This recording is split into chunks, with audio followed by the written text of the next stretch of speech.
Gimana caranya agar sholat itu bisa menenangkan hati kita? Gimana caranya nih agar sholat itu bisa menjadi jalan keluar bagi kita? Assalamualaikum warahmatullahi wabarakatuh. Satu kali dikisahkan ada seorang sahabat bernama Abdullah bin Mas'ud radhiyallahu anhu. Siapa namanya? Abdullah bin Mas'ud. Tahu? Kenal? Di mana kenalannya? Ustaz, bagaimana kisahnya? Satu kali sahabat Abdullah bin Mas'ud radhiyallahu an pernah bertanya kepada Rasulullah sallallahu alaihi wasallam. Kata Abdullah bin Mas'ud, sa'altun Nabi sallallahu alaihi wasallam. Saya pernah bertanya kepada Nabi sallallahu alaihi wasallam. Qala, apa kata Abdullah bin Mas'ud? Ya Rasulullah, ayyul amali ahabbu ila Allah Ta'ala. Ya Rasulullah, amal apa yang paling dicintai oleh Allah? Apa pertanyaannya? Amal apa yang paling dicintai oleh Allah? Sekarang Ustadz mau tanya ini. Bapak Ibu, kalau kita ingin dicintai oleh seseorang, maka rumusnya adalah lakukan apa yang dicintai oleh seseorang itu. Betul apa betul? Iya apa ya? Ini teman-teman nih, para jamaah, kalau ingin dicintai sama Ayahanda Wahidin Halim, maka rumusnya lakukan apa yang dicintai oleh Ayahanda. Betul apa betul? Maka sama, kalau kita ingin dicintai oleh Allah, bahkan bukan hanya dicintai, tapi ingin menjadi orang yang paling dicintai oleh Allah. Ini pertanyaan sahabat mulia Abdullah bin Mas'ud radhiyallahu an. Ya Rasulullah, amal apa yang paling dicintai oleh Allah? Qala, Rasulullah sallallahu alaihi wasallam menjawab, yang pertama, itu ala waktiha, salat di awal waktunya. Apa yang pertama? Salat di awal waktu atau salat pada waktunya. Qala thumma ay. Kemudian sahabat Abdullah bin Mas'ud nanya lagi, ya Rasulullah, kemudian apa lagi? Kemudian apa lagi? Qala, Rasul kemudian menjawab, yang kedua, birrul walidain, berbuat baik kepada orang tua. Apa yang kedua? Birrul walidain, percis seperti nama masjid kita, berbuat baik kepada orang tua. Qala thumma ay. Kemudian Abdullah bin Mas'ud nanya lagi, ya Rasulullah, apa lagi? Kemudian Rasul menjawab, qala al jihadu fi sabilillah, bersungguh-sungguh di jalan Allah. Ada berapa jumlahnya? Ada berapa? 3 ini apa namanya? Amalan yang paling dicintai oleh Allah. 1 apa? Salat di awal waktu. 2, birrul walidain, berbuat baik kepada orang tua.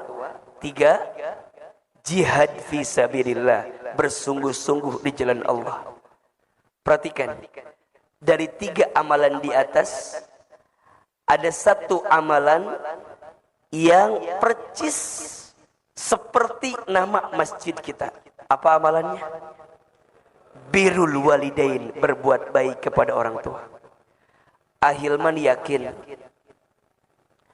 Ayahanda Dr. Wahidin Halim beserta pengurus masjid ini memberikan nama birrul walidain karena ini bukti kebaikan kepada orang tuanya. Betul apa betul? Iya apa iya? Dan tolong catat baik-baik ya. Berbuat baik kepada orang tua itu adalah kunci kemuliaan dan kebahagiaan dalam hidup. Maksudnya apa? Kalau hidup kita ingin mulia, maka muliakan orang tua kita. Kalau hidup kita mau bahagia, maka bahagiakan orang tua kita. Karena apa kata Nabi?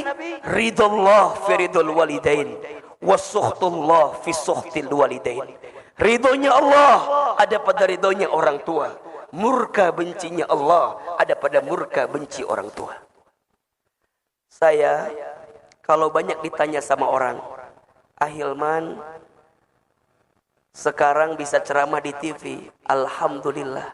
Saya akan jawab bukan karena hebatnya saya, tapi karena hebatnya doa orang tua saya. Ahilman sekarang dapat kesempatan berdakwah, bahkan dengan izin Allah pernah berdakwah ke Amerika, ke Kanada. Saya akan jawab bukan karena hebatnya saya, tapi karena hebatnya doa orang tua saya. Saya dapat kesempatan sekolah S1, S2, S3 sekarang, semuanya beasiswa.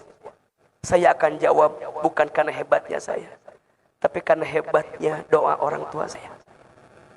Saya asli orang Garut, ayahanda Dr. Wahidin Halim. Saya orang kampung. Dulu barangkali disebut susah juga hidup.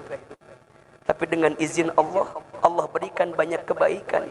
Dan salah satunya adalah karena ucapan dan prasangka baik dari orang tua saya. Maka hadirin yang dirahmati Allah, kalau ada di antara kita yang hari ini Allah tinggikan derajatnya, mohon maaf lahir dan batin, mungkin usaha kita mah hanya berapa persen lah pengaruhnya. Tapi boleh jadi doa orang tua kita lah yang menguatkan takdir itu datang kepada kita. Betul apa betul? Dan mohon izin, saya boleh menyampaikan, boleh jadi ayahanda Dr. Wahidin Halim, beliau menjadi gubernur, sebelumnya beliau menjadi bupati, bahkan wali kota, sebelumnya begitu banyak pencapaian yang Allah berikan kepada beliau. Salah satunya karena doa dan kebaikan orang tua beliau. Maka hari ini dengan izin Allah, nama masjid kita adalah apa? Birrul Walidain. Sebagai pesan, ini pesan untuk semua jamaah, termasuk anak-anak santri, apalagi anak-anak santri. Kalau hidup kita ingin mulia, muliakan orang tua kita. Kalau hidup kita mau bahagia, bahagiakan orang tua kita. Karena mohon maaf, kata Nabi SAW, rogima anfu, celaka menyesal. Ustaz, siapa yang celaka menyesal itu? Kata Nabi, orang yang celaka menyesal adalah dia yang masih menemukan orang tuanya, keduanya atau salah satunya masih hidup, tapi dia tidak bisa masuk surga. Kenapa? Karena dia lupa untuk berbuat baik kepada orang tuanya. Itulah yang Nabi sebutkan sebagai orang yang celaka menyesal. Maka mohon maaf, yang masih punya orang tua, sayangi orang tua kita. Yang masih punya orang tua, muliakan orang tua kita. Yang masih punya orang tua, bahagiakan orang tua kita. Ahilman, bagaimana kalau orang tua kita sudah tidak ada? Apakah kita bisa berbuat baik? Bisa. Tolong catat kalimat ini. Ada 3 hal yang sangat dirindukan oleh orang tua yang sudah kembali kepada Allah dari anaknya. Apa di antaranya Ahilman? 1, orang tua yang sudah wafat merindukan doa dari anaknya yang masih hidup. Maka pesan saya,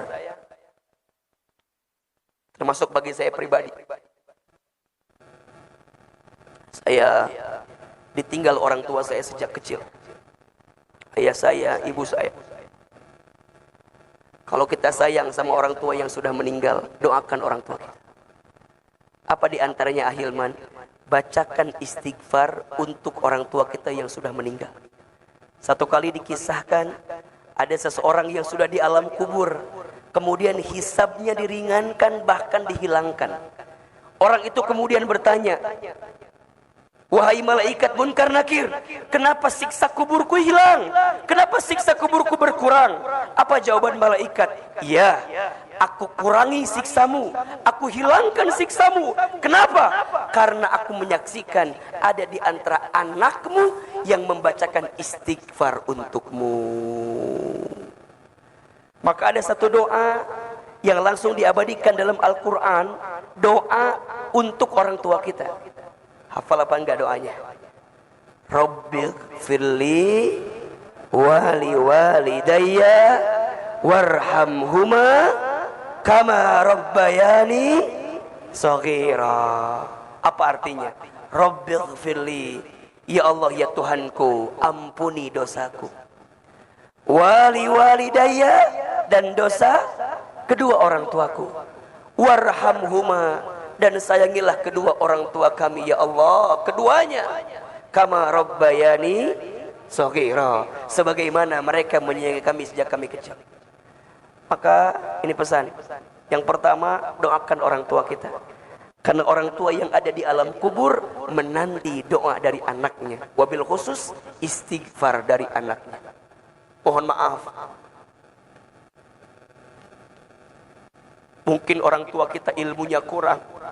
Mungkin dulu orang tua kita ibadahnya kurang. Karena apa? Karena sibuk ngurusin kita. Karena sibuk banting tulang mencari nafkah untuk kita. Maka jangan pernah sesali keadaan orang tua kita. Jangan pernah menghina keadaan orang tua kita. Karena pada titik hari ini kita mendapatkan banyak kebaikan karena ada doa dari siapa? Orang tua kita. Yang kedua, apalagi ahilman, lanjutkan kebiasaan baik orang tua yang dulu pernah dilakukan oleh orang tua kita. Orang tua kita senang kalau anaknya melanjutkan kebiasaan baik orang tuanya. Maka setiap anak harus tahu orang tua kita punya kebiasaan baik apa. Nanti dilanjutkan. Jangan sampai terputus walaupun orang tua sudah kembali kepada Allah Subhanahu wa taala. Maka kata Nabi, ada 3 amalan yang tidak akan terputus ketika orang meninggal. Yang pertama, sedekah jariyah. Yang kedua, ilmu yang bermanfaat. Dan yang ketiga, anak soleh yang mendoakan. Maka yang kedua, lanjutkan kebiasaan baik orang tua kita. Dan yang ketiga, apa? Orang tua merindukan dari anaknya sedekah dari anaknya yang diniatkan untuk orang tuanya. Jadi kalau sekarang kita punya harta dilebihkan dalam hidup ini, ayo sedekah. Niatin buat siapa? Orang tua kita. Ustadz, akan sampai atau tidak? Sampai. Satu kali dikisahkan, ada seorang sahabat bernama Sa'ad bin Ubadah radhiyallahu an. Beliau bertanya kepada Nabi SAW, ya Rasulullah, aku ingin berbuat baik kepada ibuku. Iya, tapi ibuku sudah wafat. Apakah aku bisa berbuat baik? Kata Nabi, bisa. Saat bertanya lagi, bagaimana caranya? Kata Nabi, bersedekahlah atas nama ibumu. Sedekah apa ya Rasulullah? Kata Rasulullah, sedekah air. Bagaimana maksudnya ya Rasulullah? Maksudnya bangunkan sumur atas nama ibumu. Selama sumur itu mengalir, pahalanya sampai untuk siapa? Ibumu yang sudah wafat. Kalau ada rezeki, bangun masjid. Kalau ada rezeki, bangun sekolah. Kalau ada rezeki, bangun pesantren. Kalau ada rezeki, bangun rumah sakit. Setiap kebaikan itu akan mengantarkan pahala untuk siapa? Orang tua kita yang sudah meninggal. Jelas atau tidak? Jelas atau tidak? Baik. Ini pendahuluan ya. Ini belum mulai ceramah kita, belum ya. Ini baru apa? Pendahuluan. Jadi yang kedua, saya sampaikan takzim sekali Ayahanda Wahidin Halim dengan masjid namanya Birrul Walidain. Mudah-mudahan masjid ini mengingatkan kita untuk terus berbuat baik kepada siapa? Kedua orang tua kita. Yang ketiga, kita akan bahas tema kita pagi ini adalah agar sholat menenangkan hati. Agar sholat menenangkan hati. Sholat itu tiangnya agama. Betul apa betul? As-sholatu imaduddin. Sholat itu tiangnya agama. Dalam satu bangunan, tiang itu penting atau tidak? Saya tanya. Dalam satu bangunan, tiang itu penting atau tidak? Penting aja, penting banget. Cius. Mie apa? mie ayam. Bangunannya mewah, tiangnya roboh. Apa yang terjadi? Hancur. Bangunannya bagus, tiangnya rapuh. Apa yang terjadi? Hancur. Betul? Kalau bahasa kita nih, orang penampilannya gagah, penampilannya bagus, tapi tidak sholat. Apa yang terjadi? Hancur. Maka apa kata Nabi dalam hadis yang lain? Inna awwala ma yuhasabu bihil abdu yaumal qiyamah as-salat. Sesungguhnya perkara pertama yang akan dihisab ketika nanti hari kiamat salat. Fa in saluhat salaha kulluh, fa in fasadat kulluh. Jikalau baik salatnya, baik seluruh amalnya. Tapi jika rusak sholatnya, maka rusak seluruh amalnya. Jadi kalau Ahilman tanya, sholat itu penting atau tidak? Penting aja, penting banget. Penting aja, penting banget. Cius, mie apa? Mie goreng ya. Mie ayam udah, sekarang mie goreng ya. Penting Ustadz? Ya, penting. Sholat rukun Islam. Sholat tiang agama. Sholat adalah kekuatan bagi kita, bahkan untuk membedakan kita dengan orang yang tidak beriman kepada Allah. Salah satunya dilihat dari sholatnya. Dilihat dari apa? Sholatnya. Dan Masya Allah, ketika Allah memerintahkan sholat, Allah langsung memanggil Nabi untuk berjumpa dengannya. Dalam peristiwa apa? Isra Mi'raj. Perintahnya istimewa, peristiwanya istimewa, dan latar belakang terjadinya pun juga istimewa. Sedikit kita cerita sedikit. Bapak Ibu kan tahu ya, sering dengar kalau peristiwa Isra Mi'raj yang terjadi pada Nabi Shallallahu Alaihi Wasallam itu berangkat dari sebuah peristiwa sebelumnya. Apa? Nabi sedang mengalami kesedihan dalam hidupnya. Betul apa betul? Iya apa iya? Sebelumnya Nabi mendapatkan peristiwa apa Ahilman? Satu, Nabi ditinggal oleh paman yang dicintainya. Siapa namanya? Apa? Abu Thalib. Dan yang kedua, Nabi ditinggal oleh istri tercintanya. Siapa namanya? Khadijah. Dua orang ini, Masya Allah, dua orang yang paling bela Nabi, dua orang yang paling mencintai Nabi, dan dua orang pula yang sangat dicintai oleh Nabi SAW. Pamannya Abu Thalib adalah pamannya yang mengurus Nabi dari sejak kecil. Setelah ibunya wafat, diasuh oleh kakeknya. Kakeknya wafat, diasuh oleh pamannya Abu Thalib. Banting tulang, tulang banting, kaki di kepala, kepala di kaki. Pamannya Abu Thalib mengurus Nabi Sallallahu Alaihi Wasallam, mengajarkan mengembala, mengajarkan berdagang, mengajarkan banyak hal kepada diri Nabi Sallallahu Alaihi Wasallam. Diurus sejak kecil, dibesarkan sejak kecil. Maka wajar ketika pamannya wafat, Nabi sedih apa tidak? Sedih apa tidak? Sedih. Orang yang mengurus sejak kecil Ustaz dia.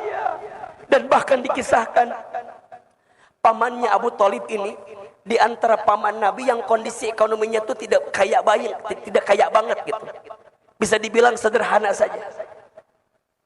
Coba ibu bayangkan, bapak bayangkan, baginda Nabi itu tinggal bersama seorang paman yang kondisi ekonominya tidak kaya.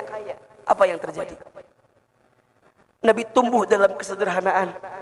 Nabi tumbuh dalam kemandirian. Nabi tumbuh dalam kondisi yang begitu luar biasa, ditempa oleh pamannya. Tapi justru mohon maaf lahir batin, kondisi sulit yang Nabi rasakan sejak kecil menjadikan beliau menjadi pribadi yang tangguh dalam kehidupan. Maka mohon maaf ini adik-adik sayang, kalau hari ini hidup kita sedang mohon maaf ya, misalnya keluarga kita, orang tua kita bukan orang yang kaya, mohon maaf, jangan pernah menghina keadaan. Karena kadang-kadang seseorang itu harus dibanting agar dia terpelanting pada keadaan yang lebih baik. Betul apa betul? Iya apa iya? Seseorang kadang harus tahu rasanya pahit agar dia bisa tahu rasanya manis. Betul? Baginda Nabi Shallallahu Alaihi Wasallam mendapatkan banyak pelajaran dari paman yang dicintainya. Siapa namanya? Abu Thalib. Maka saat beliau wafat, Nabi sedih. Yang paling ngebela beliau, orang kafir Quraisy tidak berani kepada baginda Nabi karena masih ada pamannya Abu Thalib ketika itu. Abu Thalib yang pasang badan, kalau bahasa kita kira-kira begitulah. Kalau bahasa orang Tangerang, Abu Thalib yang pasang badan gitu loh. Kalau ada yang nyakiti ponakan saya yang pasang badan, kira-kira begitu. Maka saat kehilangan Nabi sedih. Ditambah lagi kehilangan istri tercinta beliau, siapa? Khadijah. Ustadz Hilman, bagaimana gambaran istri seperti Khadijah itu? Masya Allah. Ibu, Ustadz mau tanya boleh? Ibu mau tidak punya suami seperti Rasulullah? Mau? Ibu ngaca apa enggak? Hah? Ustaz, kok gitu jawabannya? Iya, Rasulullah hebat. Iya, jangan lupakan di samping beliau ada perempuan yang hebat. Siapa? Khadijah. Masya Allah. Ustaz, ada cerita apa yang bisa dibagikan kepada kita? Masya Allah. Ibu sayang, ayahanda yang dirahmati Allah, Khadijah itu seorang istri yang paling bisa menguatkan sosok Nabi Muhammad Sallallahu Alaihi Wasallam. Satu kali dikisahkan, boleh saya cerita? Baginda Rasul itu sedang bertahanus di Gua Hira, sedang berdiam diri di mana? Di Gua Hira. Tiba-tiba apa? Datang suara mengatakan kalimat Iqra, Iqra, Iqra. Yang datang siapa? Lihat ke kanan, gak ada orang. Ke kiri, gak ada orang. Ke depan, gak ada orang. Ke belakang, gak ada orang. Pas lihat ke atas, ada makhluk putih besar. Siapa yang datang? Malaikat Jibril. Apa kata Nabi? Ma Nabi Qari, saya tidak bisa baca. Ternyata waktu itu datang Jibril memberikan wahyu yang pertama. Surat apa? Al-Alaq. Kalau orang di atas sebutnya surat Iqra. Namanya surat apa? Al-Alaq. Ma Nabi Qari, saya tidak bisa baca. Jibril kemudian selesaikan 5 ayat pertama surat Al-Alaq.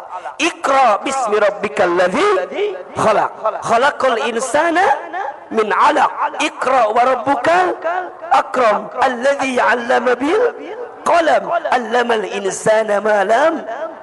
5 ayat selesai. Nabi ketakutan apa tidak? Bulu kuduknya merinding, tubuhnya bergetar, kakinya ketakutan, takut. Ibu nggak usah jauh-jauh lah. Ibu lagi di lampu merah, tiba-tiba ada yang manggil, ibu. Lihat kanan, kiri, depan, belakang nggak ada orang. Takut apa enggak? Percis, Nabi ketakutan, Masya Allah. Maka apa yang terjadi? Nabi kemudian bangkit, Nabi kemudian lari hingga menuju rumahnya. Masya Allah. Sampai di rumah, buka pintu, langsung melihat wajahnya Khadijah. Apa yang terjadi? Setengah ketakutan Nabi langsung hilang karena melihat wajah siapa? Khadijah. Masya Allah. Begitu luar biasanya Khadijah. Nabi lagi ketakutan, lihat wajahnya Khadijah, setengah ketakutan langsung hilang. Apa yang Khadijah lakukan? Khadijah nggak nanya lagi, nggak nanya, ya Rasul kenapa enggak? Khadijah langsung memeluk Nabi, dipeluk oleh Khadijah, dibisikin telinga Nabi, ya Muhammad, suamiku, jangan takut, ada aku di sampingmu. Masya Allah. Kalau di luar sana ada yang menyakitimu, aku yang pertama mencintaimu. Kalau dia di luar sana ada yang menjatuhkanmu, aku yang paling pertama menguatkanmu. Apa yang terjadi? Dipeluk oleh Khadijah, dibisikin telinganya, semua ketakutan Nabi langsung hilang karena dipeluk oleh siapa? Sekarang Ustaz mau tanya yang di atas, ibu-ibu punten. Ibu-ibu saya mau tanya boleh apa enggak? Kalau suami ibu di luar rumah ada masalah, sampai ke rumah lihat wajah ibu hilang masalah tambah masalah. Tolong jawab ini pertanyaan. Suami ibu di kantor, suami ibu di mana? Di kantor. Ada masalah, pulang ke rumah, lihat wajah ibu hilang masalah tambah masalah. Baik. Ternyata Ahilman baru tahu masalah suami di sini ada di atas masalahnya. Oh, Ahilman berarti masih jauh kita dari karakteristik Bunda Khadijah, masih jauh. Betul ya Pak ya? Maka mohon maaf Ustaz, ketika kehilangan Khadijah Nabi sedih apa tidak? Sedih. Karena Khadijah yang memberikan semuanya. Sampai satu kali dikisahkan, Nabi itu lagi duduk, Khadijah itu tiduran di atas pahanya Nabi SAW. Kebayang apa enggak? Oh, jangan dibayangin ya, karena ibu tidak pernah mendapatkan itu dari suaminya ya. Nabi lagi duduk, kemudian Khadijah tidur di atas pahanya siapa? Rasulullah SAW. Tiba-tiba apa yang terjadi? Nabi itu nangis. Nabi nangis, kemudian air matanya nyakclak tehnya, menetes hingga ke keningnya siapa? Khadijah. Kata Khadijah, pas lagi ngelihat gini, langsung dihapus air matanya Nabi, dihapus. Suamiku, jangan menangis katanya. Kenapa engkau menangis? Kemudian baginda menjawab, sungguh aku sangat mencintaimu wahai istriku.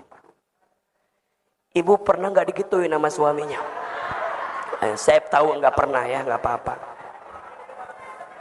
Ustaz, yang ada, mohon maaf ya, ini mah bukan suami yang di sini, yang di sono ya. Yang ada paling gini kalimatnya, ibu teh kapan meninggal? Bukan yang di sini, ya bukan yang di sini, tapi yang di mana? Sono. Yang di sini mah insya Allah enggak ya. Enggak jauh beda gitu ya. Gimana Ustaz? Nangis. Kata Khadijah jangan. Kenapa? Lihat kalimat Khadijah ini luar biasa. Ya Rasulullah, kalau seandainya nanti aku wafat dan engkau akan berdakwah keluar sana, sedangkan engkau tidak punya lagi biaya untuk berdakwah, maka kata Khadijah, tolong gali kuburanku dan jadikan tulang belulangku untuk mendukung dakwahmu ya Rasulullah. Sampai segitunya Bu, Masya Allah. Kalau ini bahasanya kiasan ya, ini bahasanya kiasan. Kalau engkau mau berdakwah dan engkau tidak punya lagi biaya, engkau tidak punya lagi materi, engkau tidak lagi punya bekal untuk berdakwah, tolong gali kuburanku dan jadikan tulang belulangku untuk bisa mendukung dakwahmu ya Rasulullah. Ibu udah begitu belum sama suami Bu? Cius. Kadang-kadang kalau kita memohon maaf, uangmu, uangku, uangku, asal jararahu ahil. Jadi gimana Ustaz? Ini saya lagi cerita. Ketika Nabi sebelum peristiwa Isra Mi'raj, Nabi sedih karena kehilangan dua orang yang dicintainya. Kehilangan Abu Thalib pamannya, kehilangan istrinya siapa? Khadijah. Maka Nabi sedih. Disebutlah tahun itu dengan tahun apa? Amul Huzni, tahun kesedihan. Tahun kesedihan. Maka dengan izin Allah, singkat cerita, Allah berikan kekuatan kepada Nabi dengan peristiwa namanya apa? Isra Mi'raj. Apa itu Isra Mi'raj Ahilman? Isra diperjalankannya baginda Nabi dari Masjidil Haram kemana? Masjidil Aqsa. Kemudian Mi'raj. Apa itu Mi'raj? Diangkatnya baginda Nabi dari Aqsa menuju Sidratul Muntaha. Peristiwa Isra disebutkan di surat Al-Isra ayat 1. Peristiwa Mi'rajnya disebutkan di surat An-Najm ayat 1 sampai 18. Jadi kalau kita bicara Isra Mi'raj, itu dua maknanya. Isra diperjalankan dari mana? Dari Haram ke Aqsa. Mi'raj diangkat dari Aqsa menuju mana? Sidratul Muntaha. Sepulang dari sana, Nabi mendapatkan oleh-oleh sebagai penguat bagi beliau. Apa perintahnya? Salat. Kalau kita tarik garisnya, berarti kalau kita punya persoalan, kalau kita sedang punya masalah, kalau kita lagi gelisah, kalau kita lagi sedih, maka tidak ada yang bisa menguatkan kita, tidak ada yang bisa menolong kita kecuali Allah. Dan lakukanlah perintah apa? Jelas atau tidak? Jelas atau tidak? Jadi kalau kita tarik, yang namanya sholat itu bisa nolong kita atau tidak? Bisa. Bisa menenangkan hati kita atau tidak? Bisa. Sekarang pertanyaannya, sudahkah sholat kita menenangkan hati kita atau tidak? Jangan-jangan kita sholat baru pada level sekedar menggugurkan kewajiban saja. Betul apa betul? Jangan-jangan kita sholat ahilman, iya, tapi cuma sholat doang. Kita tidak punya makna di balik sholat yang kita hadirkan. Maka pertanyaannya, gimana caranya agar sholat itu bisa menenangkan hati kita? Gimana caranya nih agar sholat itu bisa menjadi jalan keluar bagi kita? Ya, coba ahilman mau tanya, ada yang lagi susah hidupnya sekarang? Ada yang mana orangnya? Mana? Ada yang lagi sempit? Ada. Yang lagi punya masalah? Ada. Gampang. Kalau ahilman lihat ya, kalau yang lagi punya banyak masalah mah gampang. Yang duduknya paling belakang nyender ke tembok. Itu biasanya. Itu yang paling simpel jawabannya. Ya. Yang di mana? Duduknya di mana duduknya? Paling belakang nyender.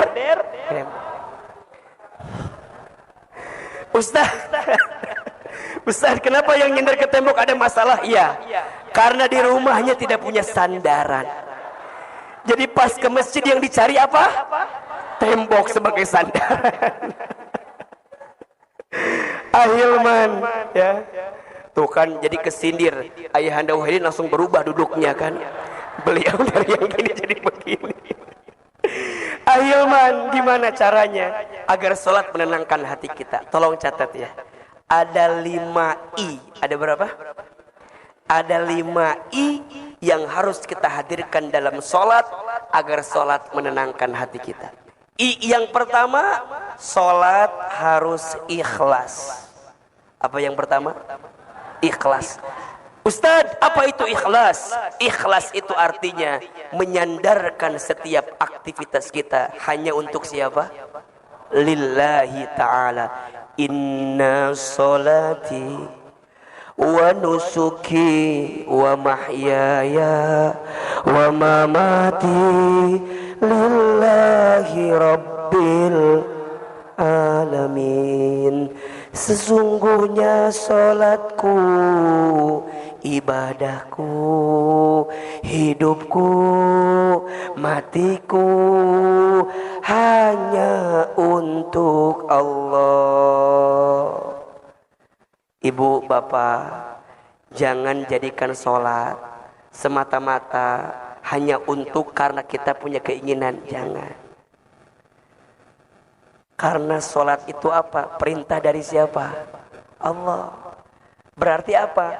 Kalau kita sholat, berarti kita menunjukkan ketaatan kepada siapa? Allah. Kan banyak ya, di kita nih banyak nih. Kalau mau punya sesuatu katanya sholat. Itu benar, nggak masalah. Tetapi ingat, niatnya harus karena siapa? Harus karena Allah. Kalau niatnya bukan karena Allah, maka yang terjadi apa? Ketika sesuatu itu nggak tercapai, kita nyalain apa? Nyalain sholat. Ustadz, katanya duha itu ngelancarin rezeki, Ustadz. Iya. Tapi kok rezeki saya ini seret mulu, Ustadz. Apakah duhanya yang salah? Bukan duhanya yang salah. Betul apa betul? Banyak orang yang lupa. Bisa sholat duha saja, itu rezeki atau bukan? Tolong jawab. Bisa sholat duha itu rezeki atau bukan? Rezeki. Jadi mikirnya bukan semata-mata duha biar dapat rezeki. Jangan begitu. Mikirnya bisa duha saja itu adalah rezeki. Dan saya catatkan baik-baik kepada Bapak Ibu sekalian ya. Jangan pernah khawatir dengan rezeki. Kenapa? Rezeki sudah tertakar, tak mungkin tertukar. Catat status hari Senin itu. Rezeki sudah tertakar, tak mungkin. Selama kita masih hidup, maka selama itu masih ada catatan rezeki untuk kita. Apa kata Nabi? Ya ayuhan nas, inna ahadakum lan yamuta hatta yastakmila rizquhu. Wahai manusia, sesungguhnya di antara kamu sekalian tidak akan diwafatkan oleh Allah sampai sempurna rizkinya. Berarti kalau sekarang kita masih hidup, masih ada rezeki apa enggak? Kalau sekarang kita masih hidup nih, kita masih dikasih umur nih, masih bisa bergerak nih, masih bisa bernafas nih, masih ada rezeki atau tidak? Jangan takut. Tapi harus ikhtiar. Harus apa? Ikhtiar. Ingat, ikhtiar itu ada dua. Satu ikhtiar bumi, dua ikhtiar langit. Ikhtiar buminya kerja, ikhtiar langitnya apa? Tingkatkan ketakwaan kita kepada Allah. Harus kerja, harus usaha, harus bisnis. Jangan diam. Kenapa? Perintah Allah. Makanya Ustaz paling kesel sama orang yang bikin status akan indah pada waktunya. Apa statusnya? Akan indah pada usaha kagak mau, dagang kagak mau, silaturahmi kagak mau, ketemu sama orang kagak mau, jualin produk kagak mau, suruh sholat gak mau, sholat subuh kesiangan, malam tidur, pagi-pagi bangun-bangun bikin status. Apa statusnya? Akan indah pada waktunya. Tuh nyambung. Akan indah pada itu hanya berlaku bagi dia yang berusaha. Betul apa betul? Berarti rezeki atau bukan? Rezeki sebagai bentuk ketakwaan kita kepada Allah. Dan apa janji Allah kepada kita? Wa may yattaqillaha yaj'al lahu makhraja wa yarzuqhu min haitsu la yahtasib. Dan barang siapa yang bertakwa kepada Allah, Allah akan tunjukkan jalan keluar kepadanya. Dan Allah limpahkan rezeki dari jalan yang tidak disangka-sangka. Maka poin pertama, agar sholat menenangkan hati kita, kudu apa? Ikhlas. Karena siapa? Karena Allah. Berarti apa? Kita tes sholat karena kita butuh sama siapa? Allah. Jangan jadikan sholat sebagai sesuatu yang memberikan beban kepada kita, jangan. Tapi jadikan sholat sebagai kebutuhan untuk kita. Kalau kita lapar harus apa? Makan. Kalau kita haus harus apa? Minum. Kalau kita capek harus apa? Istirahat. Sama. Kalau hati kita gelisah, sholat. Kalau hidup kita susah, sholat. Kalau hati kita sempit, sholat. Itu jawabannya. Karena ikhlas dalam sholat bisa mengantarkan ketenangan hati dalam hidup kita.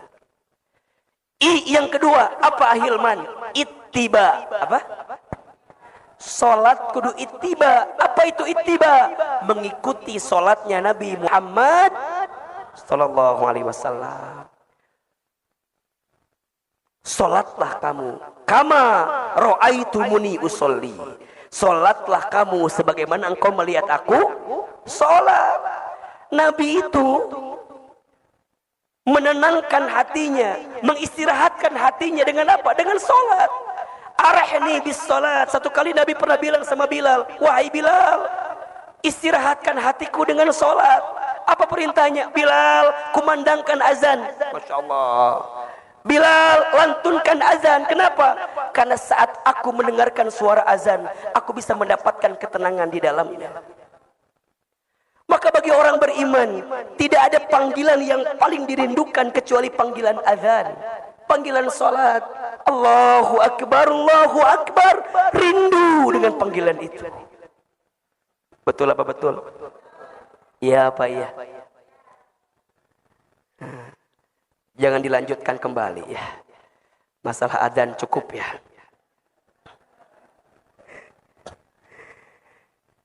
Jadi dia sangat senang dengan panggilan azan. Kenapa? Karena saat terdengar azan berarti panggilan untuk apa? Sholat. Maka apa kuncinya nanti?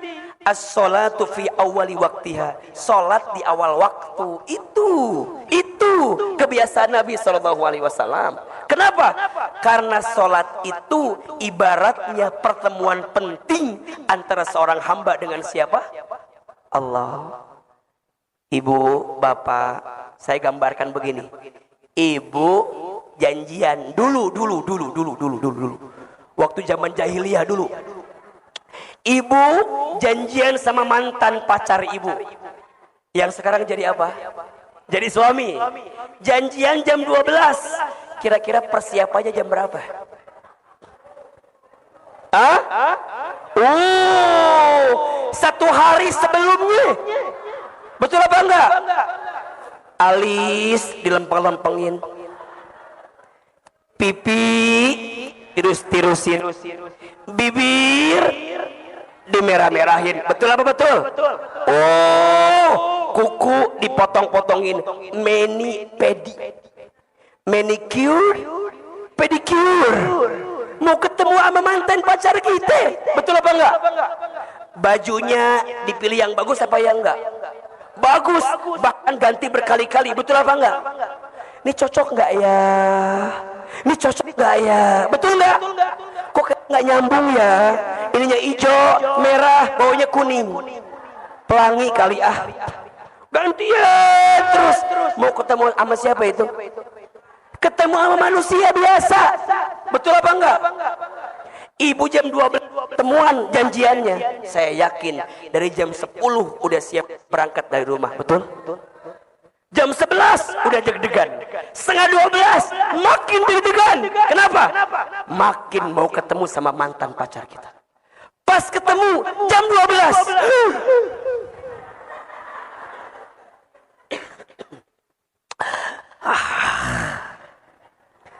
Mau makan apa? Apa jawabannya? Terserah. Ya apa enggak? Mau makan apa? Apa jawabannya? Terserah. Pas dikasih makan, makannya sepiring. Yang dimakan berapa banyak? 2 suap. Kok makannya dikit? Iya, lagi diet. Jaga image betul. Iya apa ya? Jaga image, ya kan? Pertanyaannya, kalau udah ketemu, pengen cepet-cepet atau buru-buru? Pengen cepet-cepet atau lama-lama? Buru-buru. Pengen buru-buru. Pengennya lama-lama. Janjiannya sejam. Pas udah ketemu, yo setannya lain kan? Aku pulang ya. Jangan. Aku masih angel.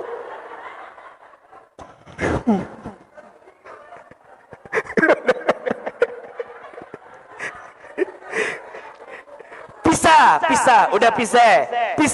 Pertanyaan saya, sampai rumah teleponan apa enggak? Baru ketemu tadi siang, sampai rumah ngabarin, ayang.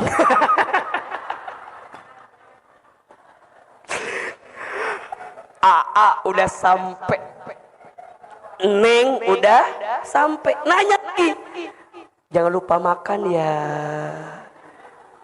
Si awatnya lagi sensi, kan tadi baru makan. Kamu pengen aku gemuk ya? Ingetin makan mulu. Terus malamnya teleponan. Itu betul apa betul? Sekarang saya mau tanya, azan zuhur jam 12. Kita siap-siap jam berapa? Jam 2 baru datang. Azan zuhur jam berapa? Jam 12. Baru sholat jam berapa? Jam 2. Ibaratnya lah, bapak mau ketemu sama ayah Wahidin, dijanjiin jam 12, datang jam 2, ditinggal apa enggak? Di SP tinggal lagi. Sekarang mohon maaf, bayangkan berapa kali kita meninggalkan sholat dalam waktu yang tepat. Betul apa enggak? Allah lagi nungguin kita, Allah menanti kita, kita yang butuh sama Allah. Allah nungguin kita, 5 waktu Allah siapin bagi kita. Ente kemana aja? Makanya nih ya, kalau bapak ibu waktunya ingin dikelola dengan baik, gampang, perbaiki sholat dah. Betul apa enggak? Kan hidup kita ini sebenarnya menunggu dari waktu sholat ke waktu sholat. Betul apa enggak? Hari ini tadi pagi nih, sholat subuh nih. Sholat subuh. Habis ini kita gerak aktivitas. Nungguin sholat apa? Zuhur. Habis zuhur aktivitas lagi. Nungguin apa? Asar. Habis asar aktivitas lagi. Nungguin apa? Maghrib. Kemudian duduk sebentar. Nungguin apa? Isya. Kemudian tidur. Nungguin apa? Gitu-gitu aja. Makanya mohon maaf ya, kalau saya dengan izin Allah kan saya jadi konsultan di beberapa perusahaan. Jadi indikator kalau mau rapat itu jangan bertanya kapan mulainya, tapi pertanyaannya kapan breaknya, agar pas jam 12 itu beres. Ketemu sholat apa? Zuhur. Jam berapapun mulainya, ketemu zuhur, break, selesai, sholat dulu. Cakep. Kalau kita pertanyaannya apa? Mulainya jam berapa? Bukan akhirnya jam berapa? Nah, akhirnya ini patokannya apa? Waktu sholat, waktu azan. Sekarang saya mau tanya, jadi azan itu penting atau tidak? Kok jadi ke azan lagi sih? Penting, pengingat bagi kita itu. Betul apa enggak? Sholat di awal waktu. Ibu ibaratkan seperti ibu ketemu sama mantan pacar ibu tadi, bapak ibaratkan bapak ketemu sama orang penting. Waktunya nggak boleh meleset. Betul apa enggak? Kita ketemu klien, ya, ketemu rekan bisnis, ya, ketemu pimpinan kita, ya, kan nggak bisa telat, ya nggak sih? Maunya tepat waktu. Ittiba, ikuti sholatnya Rasulullah Shallallahu Alaihi Wasallam. Salah satunya apa? Sholat di awal waktu. Naik lagi Ustadz, ya. Sholat harus pakai ilmu. I yang ketiga. I yang pertama apa? Ikhlas. I yang kedua, ittiba. I yang ketiga, ilmu. Orang yang sholat pakai ilmu sama yang tidak beda atau sama? Beda. Sederhananya, pahami setiap bacaan sholat. Coba. Allahu Akbar. Apa artinya? Apa artinya? Saat bapak ibu mengucapkan kalimat Allahu Akbar, maknanya tidak ada yang lebih besar dalam hidupku kecuali siapa? Berarti apa? Ibu nyingkirin kehidupan dunia, ibu nyingkirin kesibukan dunia, bapak nyingkirin setiap pekerjaan urusan dunia, bapak singkirin. Kenapa? Karena tidak ada yang lebih penting untukku kecuali siapa? Allahu Akbar. Allah Maha Besar. Baca iftitah. Ada yang baca Allahumma ba'id, silahkan. Ada yang baca Allahu Akbar kabira, silahkan. Setelah itu baca Al-Fatihah. Bismillahirrahmanirrahim. Apa artinya? Dengan menyebut namamu ya Allah, yang maha pengasih lagi maha penyayang. Apa maknanya? Ya Allah, kalau saat ini hamba sedang tersakiti, hamba sedang terluka, hamba sedang kecewa, hamba tenang ya Allah, karena hamba punya Engkau yang maha pengasih lagi maha penyayang. Jadi gimana? Gak akan sedih berlebihan, gak akan kecewa berlebihan, gak akan putus asa berlebihan. Kenapa? Karena kita punya siapa? Allah, Allah Ar-Rahman Ar-Rahim. Alhamdulillahi Rabbil Alamin. Ya Allah, segala puji hanya bagimu, Tuhan semesta alam. Kalimat Alhamdulillah mengajarkan kita untuk menghilangkan kesombongan dalam diri kita. Yang ngasih kita harta siapa? Yang ngasih kita harta siapa? Yang ngasih kita umur siapa? Yang ngasih kita sehat siapa? Yang ngasih kita pangkat siapa? Yang ngasih kita jabatan siapa? Allah. Saat kita baca Al-Fatihah, ya Allah, tidak ada yang berhak dipuji kecuali Engkau, ya Allah. Jadi kalau ada orang yang muji kita, ada orang yang hormat sama kita, ada orang yang menghargai kita, ada orang yang memuliakan kita, satu jawabannya apa? Karena Allah nutupin aib-aib kita saja. Kalau seandainya aib kita dibuka, apa yang mau kita banggakan? Gak ada. Kita ini cuma ditutup pakai casing aja sama Allah. Betul apa enggak? Maka saat baca Fatihah, hilang kesombongan. Makanya aneh. Kalau ada orang yang sholat tapi sombong, aneh. Saya ulangi. Ada orang yang sholat tapi sombong, aneh. Kenapa? Karena dengan sholat dia ruku, dia sujud, berarti dia menghambakan dirinya kepada siapa? Dan tidak ada yang lebih besar dalam hidup kita kecuali siapa? Ya Allah, terima kasih. Engkau titipkan jabatan kepada hamba, ya Allah. Engkau titipkan pangkat kepada hamba, ya Allah. Bukan karena hebatnya hamba, tapi ini hebatnya Engkau yang menitipkan kepada hamba. Betul apa betul? Mohon maaf ya. Kadang-kadang kan kita ayahanda suka ini ya, kadang suka mikir kita ini. Kok bisa ya? Kadang ya, saya pada posisi saya ya. Ya Allah, alhamdulillah ya. Sekarang dengan izin Allah ya, bisa di televisi, bisa ceramah begini. Kalau bicara mohon maaf ya. Yang lebih pintar banyak apa enggak? Banyak. Yang lebih hebat banyak apa enggak? Banyak. Makanya kadang-kadang malu Ustaz. Saya tuh kalau bicara begini. Usia ini masih muda, banyak guru-guru kita malu. Tapi kalau saya merenung, Allah, Engkau tidak mungkin mengizinkan sesuatu kecuali Engkau titipkan kebaikan di dalamnya. Itu aja husnuzonnya. Nah, pelutong.